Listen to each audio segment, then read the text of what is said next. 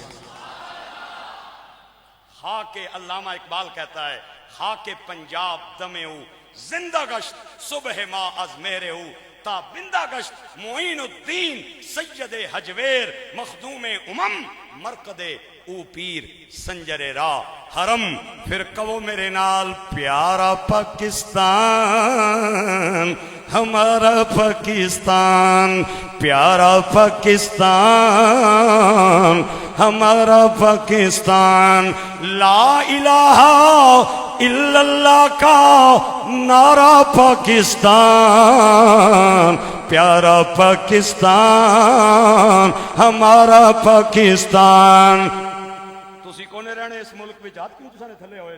ایک باری ہاتھ اٹھا کے پیارا پاکستان، ہمارا پاکستان، لا الہ الا اللہ کا نعرہ پاکستان، پاکستان، ہمارا پاکستان، پیارا پاکستان، ہمارا پاکستان، پیارا پاکستان، لا الہ الا اللہ کا نعرہ پاکستان، پیارا پاکستان، ہمارا پاکستان، لا الہ الا اللہ کا نور ہے وطن،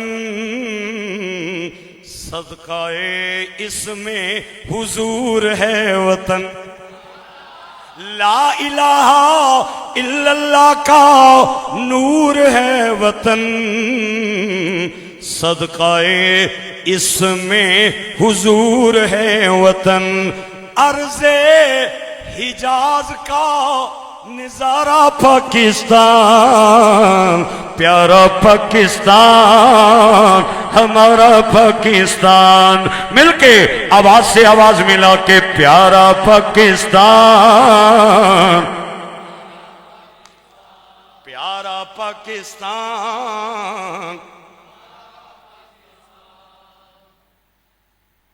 اذان کی آواز سے شاد ہے وطن، قرآن کی بہار سے آباد ہے وطن، اذان کی صدا سے شاد ہے وطن، قرآن کی بہار سے آباد ہے وطن۔ اولیاء ہن انجینئر محمد علی مرزا والے سائیڈ تے ہو جاؤ تے ولیاں دا لنگر کھان والے سائیڈ تے ہو جاؤں۔ اذان کی صدا سے آباد ہے وطن، قرآن کی بہار سے شاد ہے وطن، اولیاء کے سائے میں ہے سارا پاکستان، پیارا پاکستان ہمارا پاکستان، پیارا پاکستان۔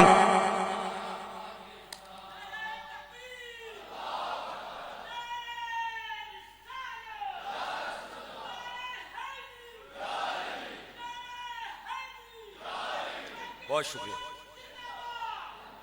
پاکستان کا مطلب کیا؟ پاکستان کا مطلب کیا؟